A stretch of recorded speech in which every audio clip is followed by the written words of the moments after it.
hello, and welcome to another episode of Bella's Voice. I'm so excited for my guest to be here today. I am actually super excited. I can't hide it. I gotta tell you, this was one of those opportunities that came about, and I was flabbergasted when he said yes. So I cannot wait for you to meet my guest and learn from him. His name is Gregory Morgan. Mr. Morgan is an author, he's a speaker, he's a TV talk show host, he is a relationship consultant, a transformational trainer. He is a certified master of NLP, advanced neurological repatterning, and hypnotherapy. There's so much more to Mr. Morgan, as we will discover today. Along with his wife, Dr. Azita Sion, they are the co-founders of the global organization Embrace Growth that I had the opportunity of being a student of. And I really, truly, from the bottom of my heart, am grateful for that opportunity, because the life lessons and the tools and the strategies I learned from Dr. Sion has changed my life. And I can tell you with honest truth that I wouldn't be sitting here if it weren't for those teachings. So it is my pleasure and my honor to bring you Mr. Gregory Morgan on the podcast today. Thank you very much. Thank you for that wonderful introduction. Thank you so much. I so appreciate you being here today. And I know that you have a big following. There's a lot of people who listen to you, who partake of your teachings on a regular basis. And I'm so appreciative for you to be here to bring some of that knowledge to my audience, as I want them to get to know you and your beautiful, beautiful organization, and learn a little bit about who you truly are. Gregory Morgan, who is he? Where did he start? And how did you get here? And so before we start, I just want to make sure that we say hello to all the people who are watching us at this moment. I want to make sure that please you share this talk, because the knowledge that's going to be shared here today, you have no idea the lives that it might touch. So please go ahead and be generous and share this talk. Also, don't forget to give us a like. That's all right. Okay. All right. So with that, Gregory Morgan. Who am I? Where did I come from? Yeah. Who are you? Yeah. And where did you come from? Some of those things that you said in my bio are things that I do and that I have become. Originally, I'm a kid from Oklahoma, that left school before high school was over and climbed out of a window in the middle of the night and hitchhiked from Highway 66 to California when I was about 13 years old. I never went back. I've pretty much raised myself, and I have raised myself. I've educated myself. And I've lived under bridges. I've lived in cars. I've, traveled across the United States, hitchhiking about 17 times by the time I was 19 or 20. When I finally settled in New York City, when I was 21, I moved to New York City, and I wanted to become a dancer. So I know that's a very strange transition. There were many before that, but prior to that, I was a country and Western singer in bars and clubs in the Midwest. And so I was a carpenter, and so I made that transition. When I told the guys on my carpentry crew that I was going to go to New York and become a dancer, they had a good laugh at my expense, and they would dance around and say, "You're going to get a tutu," and the fact of the matter is, it almost got into fistfights about it. Then when I got to New York, I was like the Okie. right? I was like the hillbilly Okie, and so all the New Yorkers made fun of me. And back then, the the Oklahoma license plate said Oklahoma is okay, right? That's what I used to say on there. So I'd have New Yorkers stop in the crosswalks and go, "Hey, buddy, is Oklahoma okay?" I mean, it was endless. The teasing from New Yorkers for Okies, and so anyhow, I bypassed almost all of the students in that school, and within 3 years, became a professional dancer.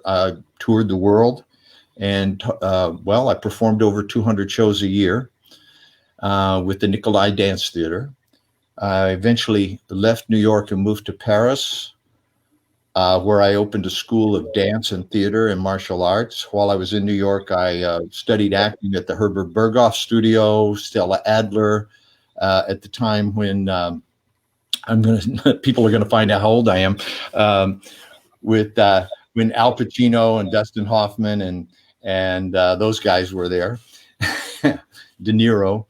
They were in the class ahead of me, but you'd see them every now and then at the school, and when they were young guys, and then they got in The Godfather and things like that, Mean Streets, and knew we didn't see them anymore. But anyhow, I moved to Paris. I taught dance and theater and martial arts. I opened a school called Espace Futura. We performed. We had a dance company there. We performed. I moved to Tahiti. I moved from Tahiti to Los Angeles about 30 years ago. I was importing black pearls from Tahiti to sell at jewelry shops here in Los Angeles. I eventually got robbed by the jewelry cartel in Bogota, Colombia. They were combing the streets here, and ended up living in the back of my car again. You know, I was immediately broke. I was in debt for the jewelry that I had purchased in Tahiti for resale, and had to go back to carpentry. Did carpentry here and became a leading contractor. I built multi-million-dollar homes for movie stars here in Los Angeles, in Beverly Hills, and Malibu, and Bel Air. And then eventually I met my wife after having yet another marriage first. I married a French girl while in France. We raised a son. He's an architect now, living in France. And I don't know. That's kind of where I came from. I met my wife, Dr. Aziz Bayan, about 24 years ago, and did everything I could to get her to marry me. It took a couple of years. And we finally got married. We started doing seminars and workshops together before there was Embrace Growth. And then we founded Embrace Growth, and here, just hoped somebody would show up. And now we're in about 7 different countries. We do, well, up until recently, this COVID thing, we were doing about 30 events a year, seminars and workshops in about 7 different countries around the world. And I don't know how many thousands of students we have. We have radio and television. I know we've done over 5,000 hours of radio and television broadcasts. And so here I am now talking to you. So you could say your life has been like, no. It's been like that. Yeah, there's been some definite ups and some definite downs. There's times where I think I'm so lucky that, I'm the king of the world. And then, a few years later, I found myself at the bottom of everything. And so, I've gone through deep depressions, where it seemed like the bottom fell out and I lost everything. And I didn't think I'd ever get back up again. And,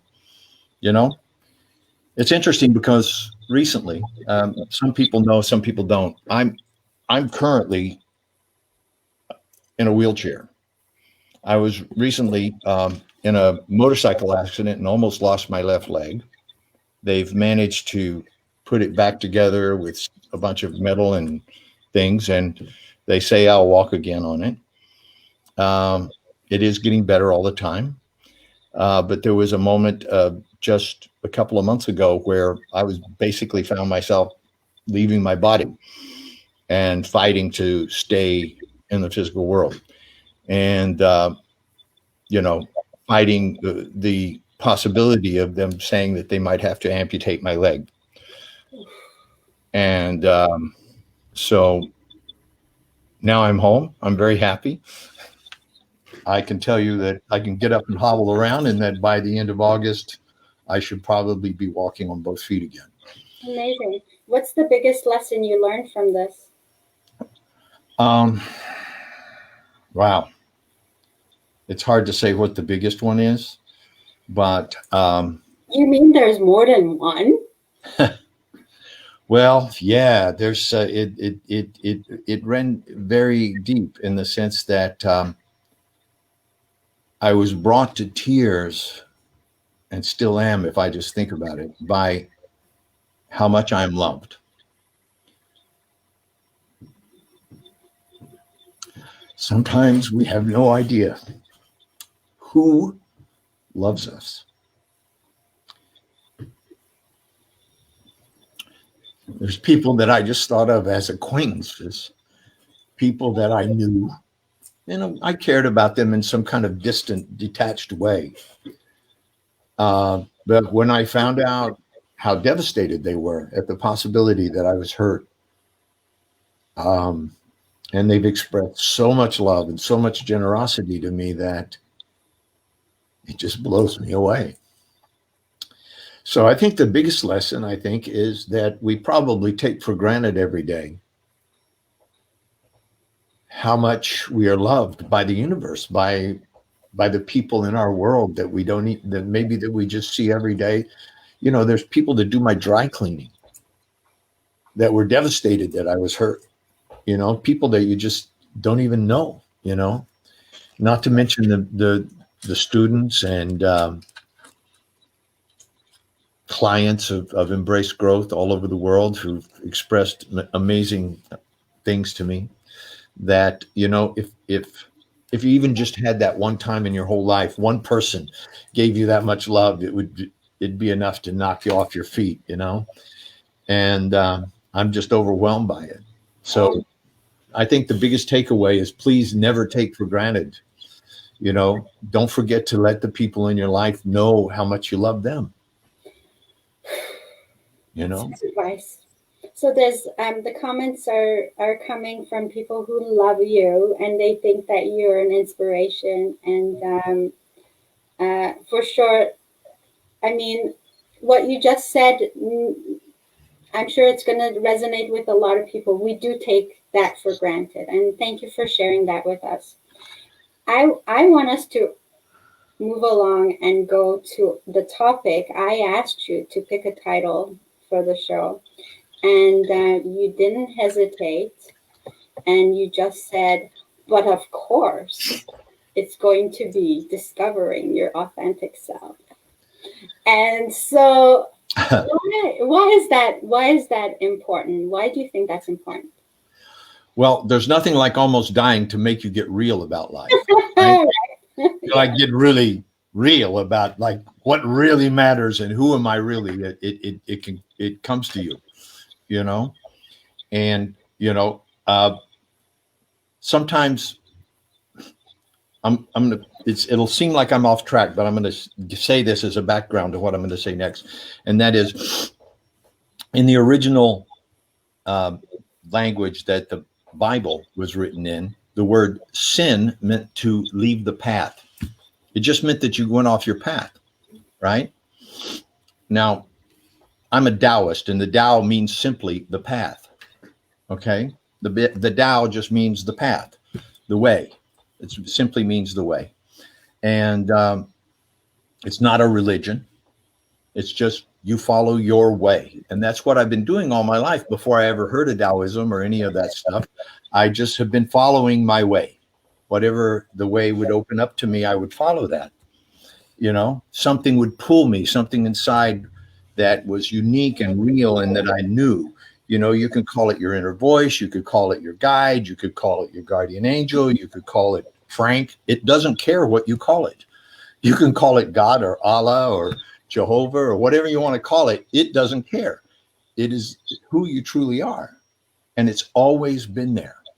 It's been there since you were a child. Perhaps you had a secret friend when you were a child. Many children do talk to their inner guide as an invisible playmate, But this voice, this thing that's truly you, has always been there. And I have always listened to that voice. And when I haven't listened to that voice, it's been very expensive. It's cost me a lot. Mm-hmm. It's cost me a lot of pain and suffering, and it's caused me to hurt people. I've caused a lot of pain and suffering in the people's lives that cared about me because I wasn't listening to who I really was. And so I think the best way to find out who you really are or to your authentic self is to first really get present to your inauthentic self.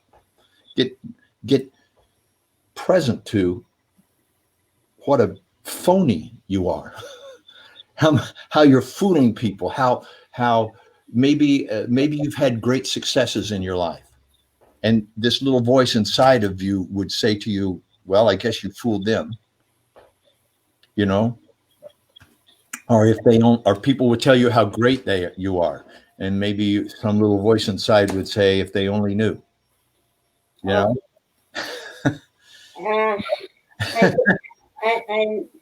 can resonate with that. Yeah, I think I'm trying to different examples because people would, and then there's other times where you were falling down and you were saying, I can't do this. And that same voice would say, get up, don't stop, give it another try, go at it. Don't be afraid, So if you would listen to that voice, it's always for your good. Sometimes it tells you to do crazy stuff, and I have, but it's never guided me wrong. And so this most recent thing, I've asked myself, I've had plenty of time to ask myself, what the heck was this accident about? Why? It was a beautiful sunny day, dry pavement. I'm a master motorcycle rider. I've been riding for 55 years. Okay. I've been riding motorcycles. I'm very good at it. I know everything I need to know to be careful. I was being, and a guy crossed a yellow line and almost ended my life. And there was nothing anybody could do about it. So I'm asking myself, what is this about? When something like that happens? And being responsible for my life, which is what we teach at Embrace Growth. You're the source of everything in your life, whether you understand it or not, whether you believe it or not. It is a place to start. It's a place to stand. It's a place to come from, not a place to get to. So I come from the place that I'm responsible for everything that happens in my life, whether I like it or not. And of course, I did not like getting knocked off my motorcycle. And I had to ask myself, so how can I be responsible for that? What part of it? What's to learn? And so I shared a little bit of it with you earlier, but I had begun to take many things for granted. I've been extremely healthy all my life. I took that for granted. I've been extremely athletic, very physical. I've been an acrobat, a dancer, a martial artist. I've been able to do things with my body very freely, and I've had a strong, healthy, articulate, flexible body, and I took that for granted. And I took it for granted that it would always be that way, that there would always be more than enough money and health and well-being to last a lifetime, that I didn't have to worry about that anymore. That's arrogant. I had become arrogant, but it was invisible to myself. They just accepted that as how it is, and it was kind of an arrogance. There was a lack of humility. And go ahead. We do that. We do that a lot. Yeah, there was like a lack of humility. You know, we just assume. You know. Yes, that it's here to stay forever. Mm-hmm. Yeah, tomorrow's going to be as good or better than today, and so let's go for a motorcycle ride. So, yeah. So continue, please. So you ask yourself, what am I to learn from this? Well, I've relearned real humility. It's very humbling when you have to ask your wife to hand you things or bring you things or drive you someplace, or I have to ask for things that I just have always done for myself and everybody else, and now I have to ask somebody. Today we had to put water in a fountain, and I had to ask somebody to do that for me. I couldn't go to get a garden hose. So it's very humbling, and so that's part of it. Different. Pardon me? What will you different now that you've had this lesson in humility? What would you do different? Well, first of all, I think I live in a constant state of gratitude now, for one thing. Mm-hmm. I don't have time for, oh, poor me, or I feeling sorry for myself, or any of that stuff. It just doesn't come into my heart to feel sorry for myself or to feel bad. My heart's filled with gratitude. The first person that stopped when I was on the ground, and I don't want to give people too many visuals, but my foot was not attached to my leg. Okay. It was attached barely. And I'm on the ground on the side of the highway, bleeding out. And the first person that stopped, that was behind my motorcycle and pulled over, was a registered ER nurse. Wow. And she got out with her kit and immediately started doing everything that an emergency nurse knew to do. And she literally saved my life. And so if I ever questioned, there's whether or not I would be watched over or taken care of, even in that moment, it would be it'd be easy to look up and say, why me, God, or something like that. It'd be easy to do that stuff. Or, in fact, that morning, as we were getting on the motorcycles, we'd gotten together, my buddy and I, and said a little prayer: protect us and our motorcycles as we ride today, and keep us safe. And we always do that when we're going on a trip. And then that happened. So you could say, you could be mad at God about that, but no. I was happy that I was being watched over. Wow. I was helicoptered to the best hospital in that area. I could have been taken to a local hospital, but they said, no, that's not good enough. Let's take this guy to Santa Barbara. So they took me to Santa Barbara, where there were the best surgeons. We did 5 surgeries. One of them was 11 hours, and they had to sew nerves under a microscope and stuff. So they had to reassemble. And you're going to walk.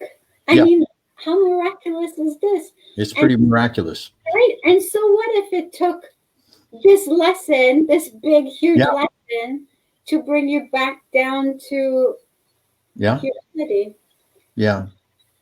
Okay, so I wanna tell you that, like, people are saying, thank God that you're still with us. Yeah, I do. So there's a question from someone, and I want to display that. Mm-hmm. How did you get motivated when you felt so devastated? Let me think about it for a second. Sure. And I just want to make sure that we say hi to everybody who's watching us. I have Roshi, Azin, Frida.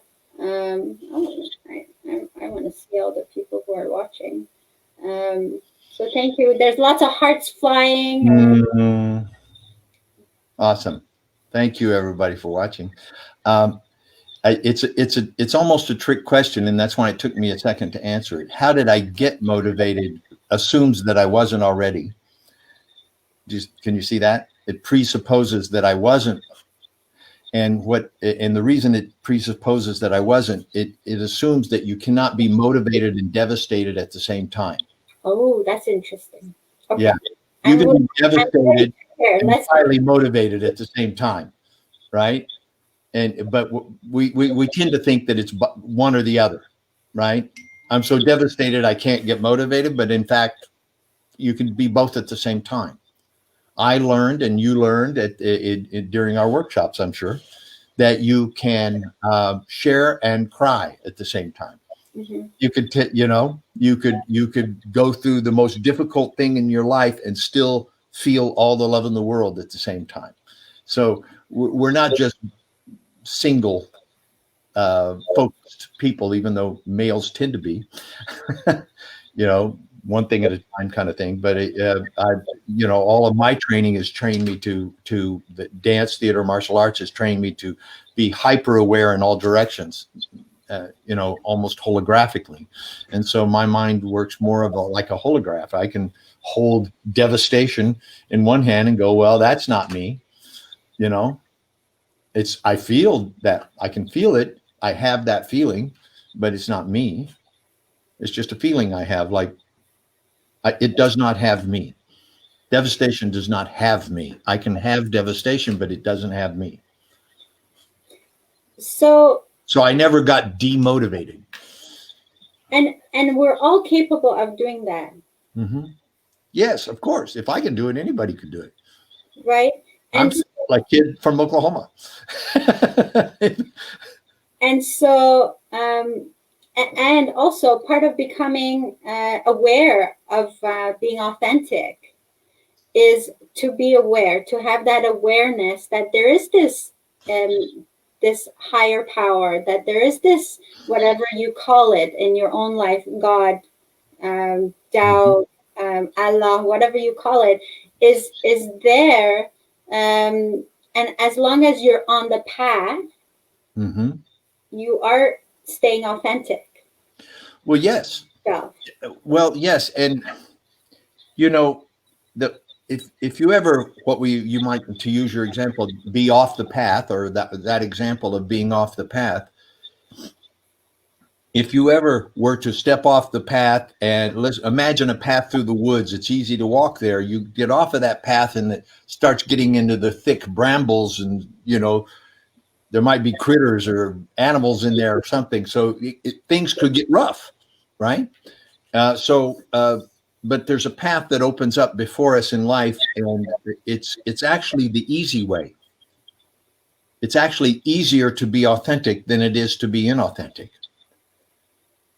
It's less expensive, I'll tell you that, financially, and it's less expensive emotionally, mentally, physically, spiritually. It's the easy way, really. Being authentic is easier than trying to put up a falsehood. I think it was my grandmother that said, it's better to be hated for who you are than to be loved for who you're not. Ooh, that just explains it right there. Okay. So while I have a preference that people love me, I'm not running for office. So I don't mean to be flippant. It's not like I don't care. Of course I care that people love me or if people don't like me. I care, but about that much. It doesn't run my life. It's a minor interest to me, But Mr. Morgan, doesn't your authentic self by nature mean that you are a loving individual, that you... Yes, I would say so. Who you are is spectacular. Right? Who you are is full of love. But don't forget that part of who you are has a dark side. Everything has a dark side. Everything has a shadow side. One side of the hand and the other side of the hand, right? This side of the hand, this giving, loving, caressing side of the hand can also be a fist of death. We all have a dark side. And part of being authentic is owning that. I spent most of a very large portion of my life, about half of my life. And the reason I studied martial arts was not so I could learn to hurt people. I was very good at that. I learned that early on. I learned how to stop fighting. I took martial arts to learn how to never have to fight again. And I needed to be around people who could literally kick my butt and teach me a lesson, because I needed that, because nobody else could. But in these martial arts classes, I met masters and people who could show me that it's very easy to hurt people. What's really hard is to not. We say one of my black belts is in sword, okay, Japanese sword, Iaido, and it's very easy to not ever draw your sword. But once you draw your sword, now things get tough. Once you face off against another swordsman, someone's going to get hurt.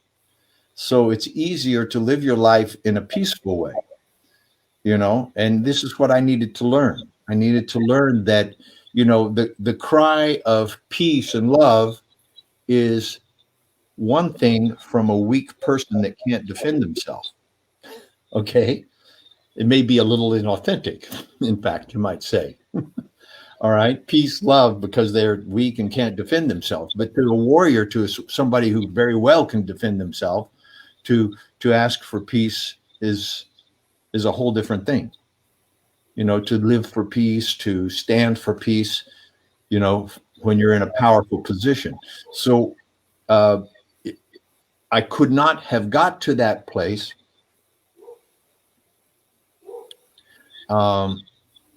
if I could not own the ugly part of myself, the bad part of myself that would hurt people, that would be awful sometimes. So now I know that's about myself. I know that I have this capability, and I own it. I don't try to hide it. So I've spent most of my life trying to hide this, trying to overcome it, trying to not do that or be that way. Now I'm just, that's how I am. Don't piss me off. What is the danger in not being authentic? Well, the instant, I think everybody knows that once you tell a lie, you have to tell another lie to cover that lie, and the lies just grow exponentially. So that would be the short, quick answer to that question. Once you start lying to yourself about who you are, and then presenting a false face to others, and then they like this false face, they like you for who you're pretending to be, then you have to keep being that. Okay. It's true. And then you become loved for who you're not, and then the moment that part of you, which inevitably comes out, which is who you really are, during the moments of an argument or a disagreement, you'll say to a loved one, something will come up from deep inside that you didn't say, but it was the truth. Yes. Then the real you comes out. And can that person love you for being like that too? Can that person love you for being like that too? So I can tell you an example, and it didn't have to do with fighting or anything, but when I first met my wife, I kept asking her out. Now, I was recently, when I first met her, I was married but separated. I was living in my own house, and in fact, some of my friends came over I'd gotten this new 2-story place, and my friends gave me a housewarming party, and I invited her to it, and she said no. I said, why not? She said, I don't need friends like you. She said, I have plenty of friends, and I don't need a friend like you. Because I was kind of chasing after. I didn't try to hide it that I was attracted to her and I wanted to take her out. And I kept asking her out, but she would say no because you're married. And I'm like, but I'm separated. She said, you're married and separated, right? But you're still married. And so she was very authentic with me. I like you, I care about you, and you're married, right? So I respected that a lot. But it still hadn't quite sunk in. I thought, well, we could be friends, right? Which was total yeah, illusion. I knew that we couldn't be friends, and I knew that I wasn't wanting to be her friend. But anyhow, I kept telling her, well, we could be friends. Will you go to coffee with me? No. Can I take you to dinner? No. Uh, cookies and milk. you know, well, can we do anything? And finally, I got her to go to dinner with me. I said, look, we could just be friends. And she said, just friends, though. I mean, friends. So I don't know. When she got there, I had like nice music on and candles, offered her a glass of champagne. Then we went to a very nice restaurant. I bought her roses and stuff like that, right? And she said, wait a minute. What happened to this friend thing? This is not what friends do, And I said, well, I lied. I have no intention of being your friend. My intentions are purely romantic. Well, at that moment, I was just simply being authentic. It was just like, yeah, you busted me. Nah, you're right. Yeah. Well, she told me that that's when I won her over. She wasn't used to having people being authentic with her. So I don't know. It was just a moment of authenticity that actually, bridged a gap. At another time in our relationship, when we were still dating, I told her, listen, I've really fallen in love with you, and I'm scared. She said, what are you scared of? And I said, well, I'm afraid, that someday you're going to hurt me. And she got very close to me and she said, I will hurt you. If you love me, then I'm going to hurt you. And you're going to hurt me. And that's what people do when they're in love. They hurt each other. So if you can't deal with that, beat it, But if you can deal with that, I can too. People hurt each other when they love each other. And that's just part of the deal. Wow. And that's when she got me. I went like, okay, I got to,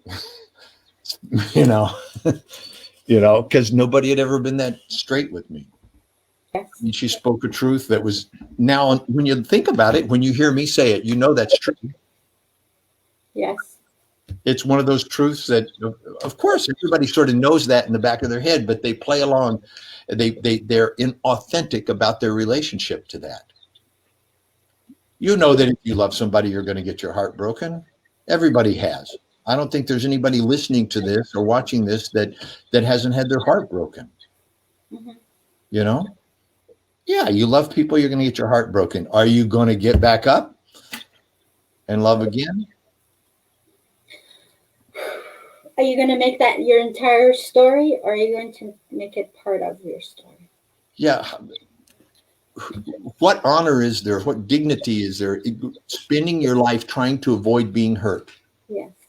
Oh my God! You just your world gets smaller and smaller and smaller and smaller and smaller. And I think that's how people end up old and alone and isolated, with nobody to call, nothing to How many people literally die every day alone with no one to call? Mr. Morgan, it takes a lot of courage to be authentic. Yeah. It takes a lot of vulnerability. Especially. You have to be willing to be vulnerable. Yes.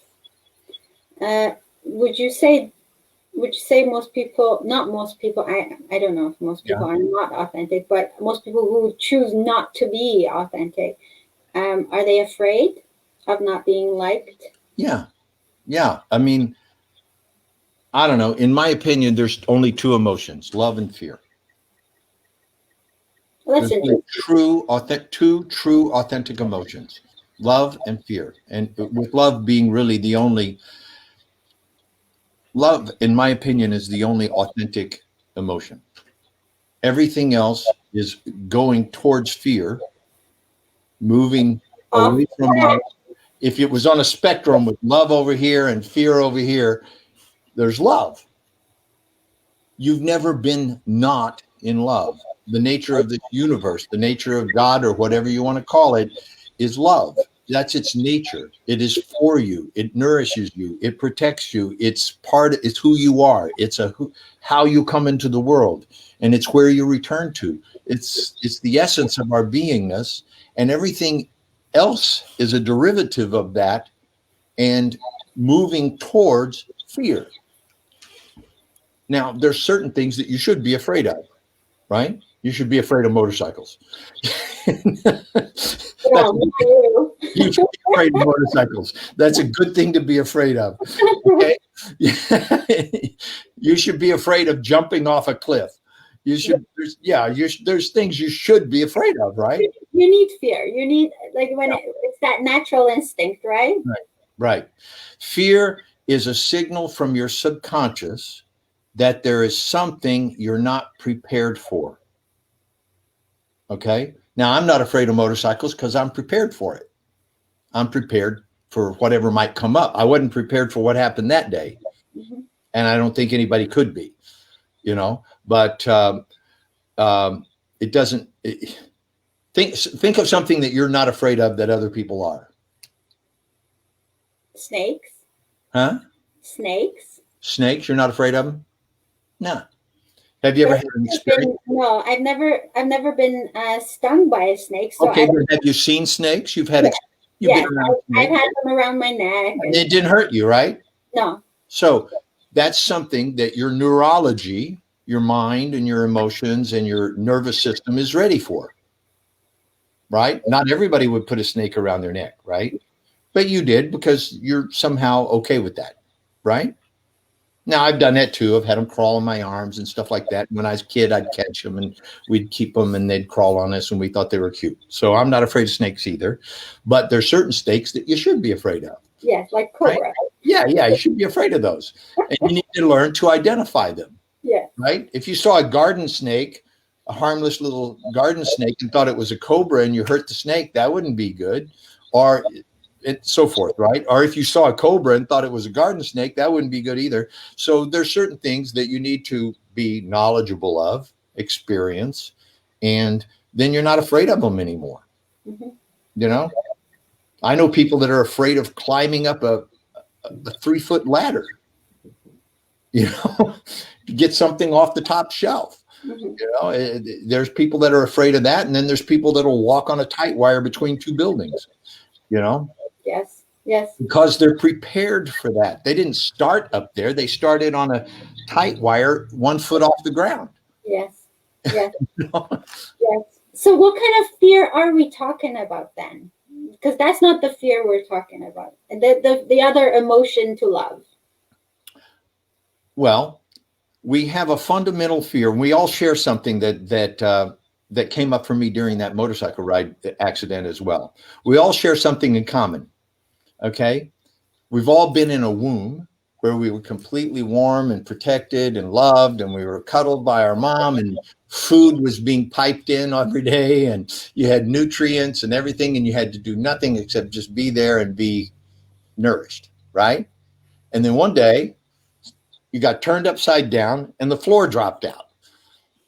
Okay. And you were suddenly in a cold, loud world full of strangers who seemed to be in charge. Okay. And maybe you even got smacked on the butt and all that stuff. Right. And then separated from your mother. A lot of things happened that you had no control on all of a sudden. We all share that experience. We all share an experience of coming into the world where things were going just great. And then something shocking and horrible happened called birth, right? So this is in our neurology and it's embedded in movies and stories too, dramas, where everything's going great, right? Can you tell in a movie when everything started going great and they had the nice music and something's about to happen, right? Yes. It's embedded in there. That if they just had a movie about everything going great, you'd be bored. Yeah, probably. You'd just be bored, nothing happened, right? So something about to happen. And so we all carry this in our neurology, that whenever things are going good, something's about to happen. Something. That's weird.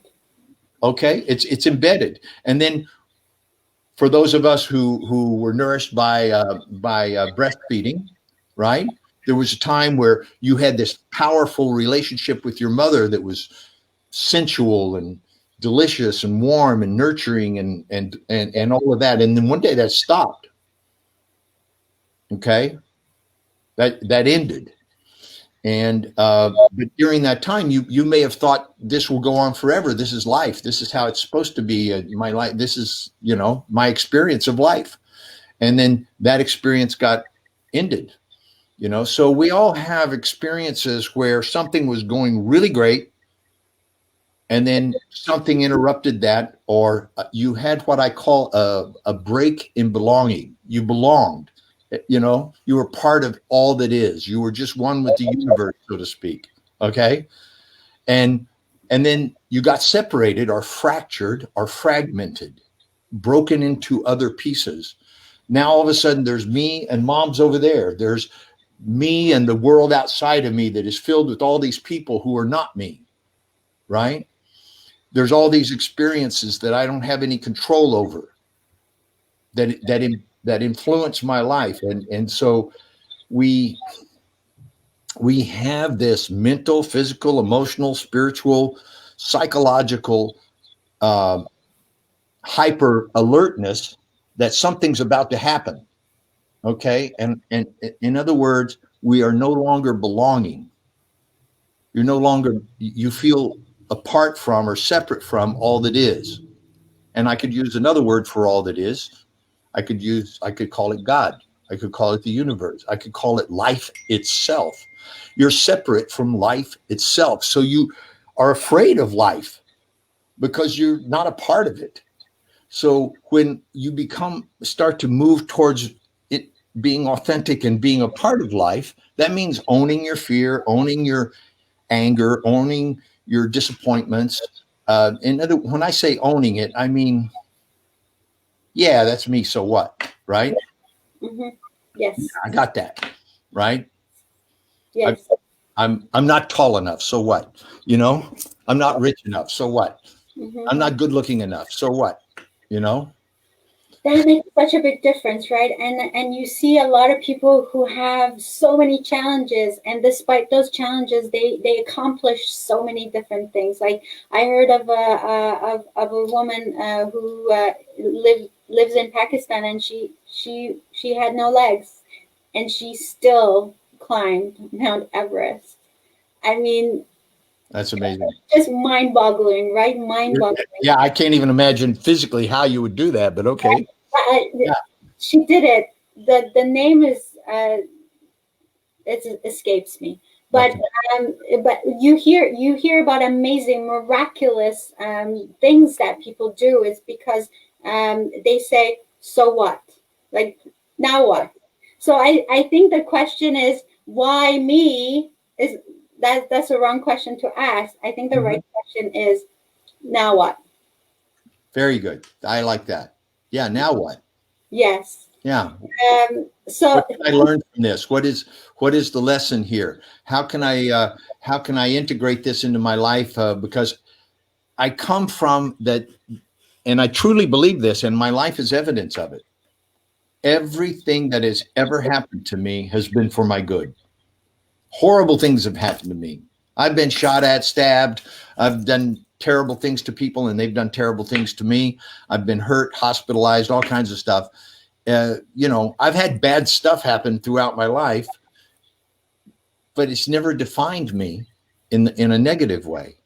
Every time, I mean, they say what doesn't hurt you, what doesn't kill you makes you stronger. Well, yeah. I'm going to be very strong and live for a long time, apparently, because I just, those things are like, so what to me, right? You go to a restaurant, you have a bad meal. So what? Do you remember that for the rest of your life? Oh, this time I went to a restaurant. But people spend their life. I'm a cancer survivor. I'm an incest survivor. And they even make careers based on it. I know people who have spent have become motivational speakers. Okay, that's fine. There's nothing wrong with that. I'm not degrading that. I'm just saying that it defines their entire life, that they're an incest survivor or a cancer, or breast cancer, or whatever, or whatever, some kind of survivor. I'm a World War II survivor or whatever. They make that their entire story. Yeah. And if you're a survivor, then you must always keep that negative thing around because it's who you are. But, I'm like, so what about that stuff? Mr. Morgan, there's a question from Ozin, and I want to display it. It's kind of a long one, but okay. Let's see. Okay. What advice do you have to distinguish inner authentic voice, intuition, from the mental noise, ego? Either be like what mind considers easy or the state of the flow, soul truth, or a sense of ominous thing coming up, true intuitive feeling, psychic feeling from anxiety or mind chatter? I would say that that is kind of a complex interwoven question. That's my friend. Thanks for watching. She always asks great questions. She does.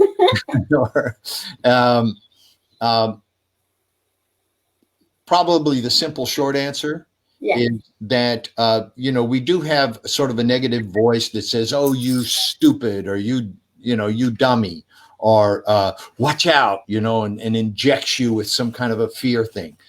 I would not call that your higher self. Mm-hmm. Probably not, right? The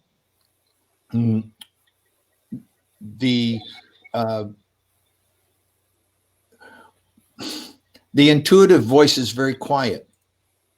It's very quiet, and I think that is the point of meditation.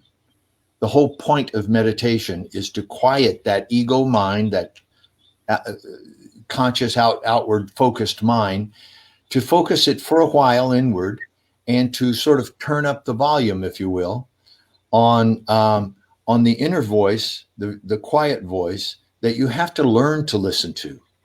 You have to. It may have been the only voice when you're a child. It may have been the louder voice, but as we get older and we begin what I mentioned earlier, separated or fragmented, our personality becomes fragmented. And by that, I mean, you have multiple personalities. Everybody does. You have someone you are with your boss, and someone you are with your mom, and someone you are with your lover, someone you are with your kids. They're all different people. But they're all matched up in your body somehow. But they're different personalities. So we become fragmented. What if you had one personality, one person, one beingness that fit in all situations?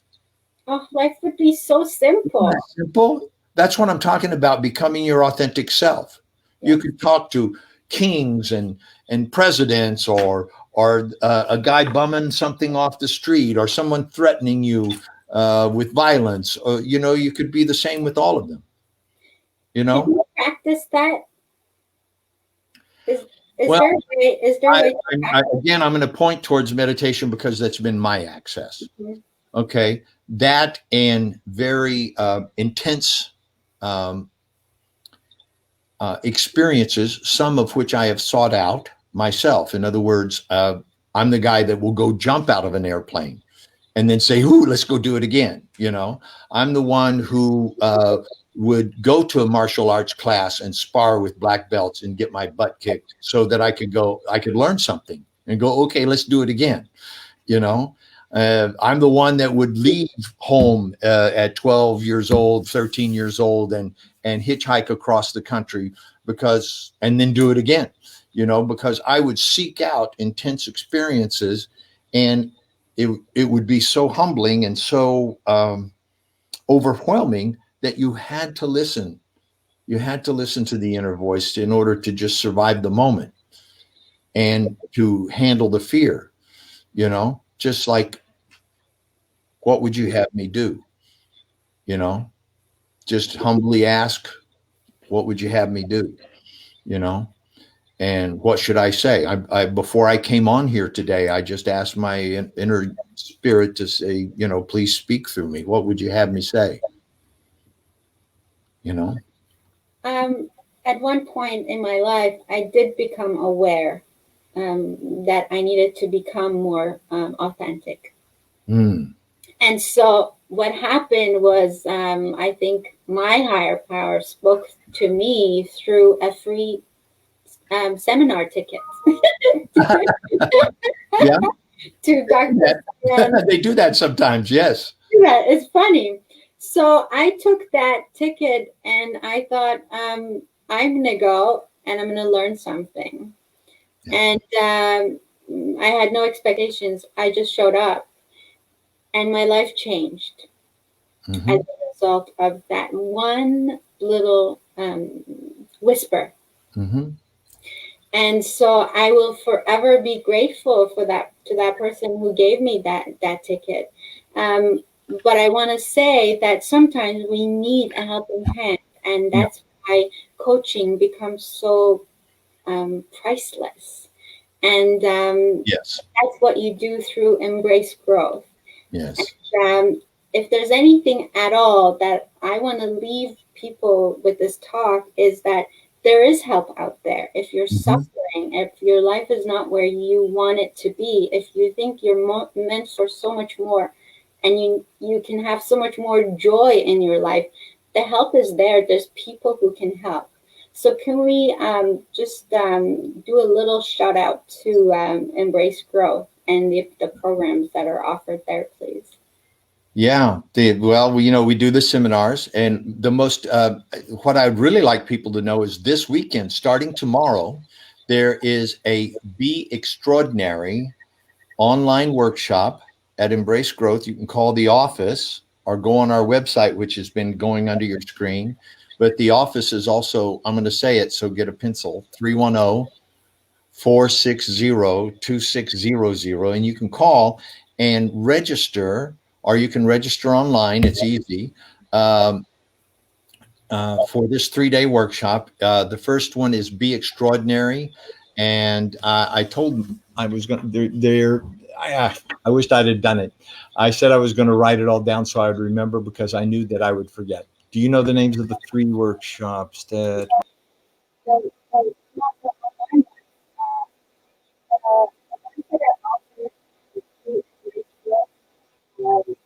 Oh, I love you. So the introductory workshop is called WOW. And I turned it off. I lost you. Yeah, you lost me for a second. Thank you. So the introductory workshop for women only workshop, WOW and AWOW. And yeah, the introductory workshop for the women is WOW. We call it WOW. It's women only workshop. The introductory workshop for men is Honor, Integrity, and Mastery. We call it HIM. And then there's advanced WOW and advanced HIM. And then there's some 6 months programs that are for the advanced graduates that are called the Hero's Journey for the men. And for the women, it's called Lovable and Adorable. And then there's some leadership programs. And then there's some youth programs for youth empowerment seminars called Yes for teenagers. Amazing. Amazing. Yeah. There's just one question that just came in. Is it possible? I know we're running out of time, but I'm just going to ask you that question. Why does someone always act and respond defensive and can never be wrong or handle? They have a very low opinion of themselves. They have very low self-esteem. That's why. People with low self-esteem can never apologize. They're always defensive, and they have to criticize others in order to feel okay about themselves. They have a very weak opinion of themselves. And so their defense is to act like they're better and they're wrong. Simple. Arrogance is always a cover for low self-esteem. The people who are the most proud, the most arrogant have a low opinion of themselves. How do you deal with that very quickly? By being authentic. You might say something like, well, I know that you may be trying to intimidate me, make me feel like I'm less than you. And I see that you're being defensive, and they'll become more defensive when you say this. No, I'm not. You're being defensive, right? They'll do something like that. And then you can just say, see, there you're doing it now, right? You're just being defensive. And listen, I'm not attacking you. I care about you, you know, but being with somebody who's always defensive and who's never wrong, well, it's just not very interesting for me. In fact, I'm kind of done with it. So if you'd like to have an authentic relationship, I would love to do that because I really care about you. And I can see that you must be hurting inside. Somebody must have really hurt you and made you feel bad about yourself. Would you like to tell me about that? Wow. Then just shut up and listen. Mm-hmm. Just let them talk. And then just keep listening for, you know, if they start defending themselves, say, see, you're doing it again. And then if you're trying to dominate them, then it won't work because they'll know.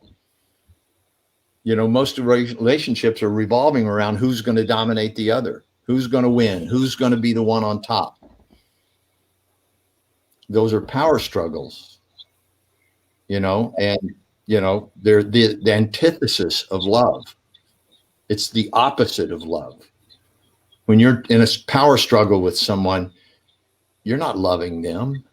You're doing like, I wouldn't do that to my worst enemy, you know, try to make them feel bad about themselves and defensive and attacked. I mean, geez, a lot of couples suffer from that kind of relationship. Yes, they do, because they have an inauthentic relationship.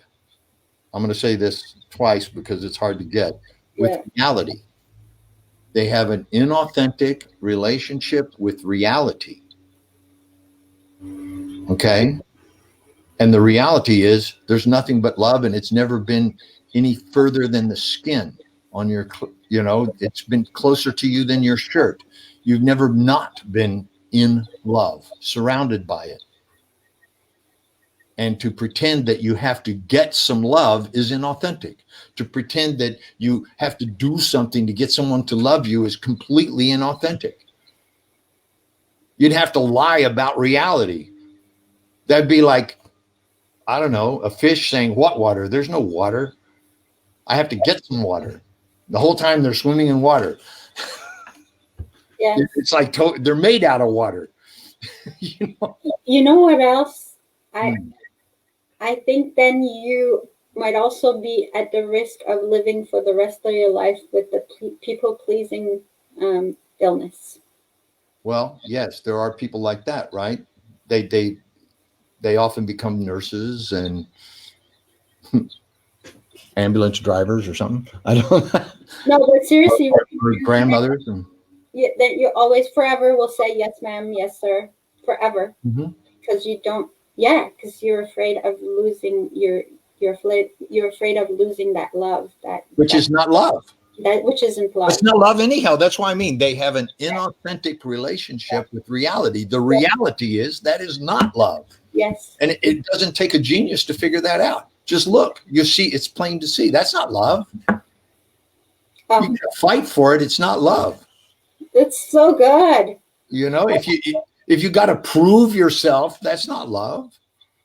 If you got to like be right and never be wrong and make them wrong, that's definitely not love.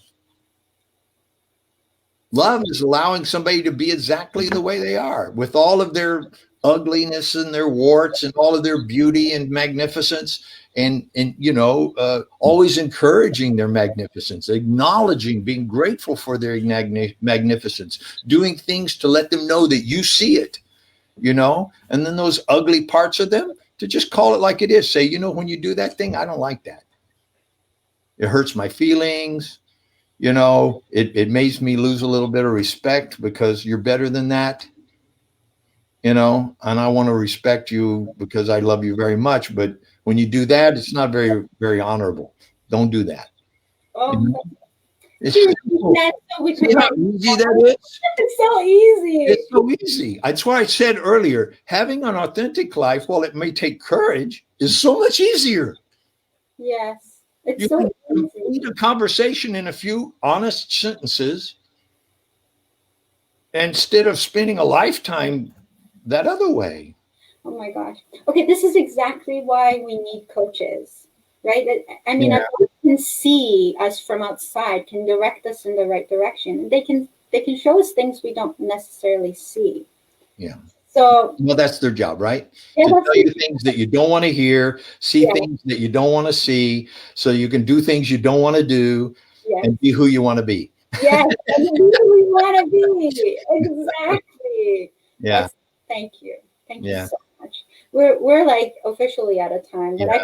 I see. I could talk to you for another hour. Well, I look forward to doing that again.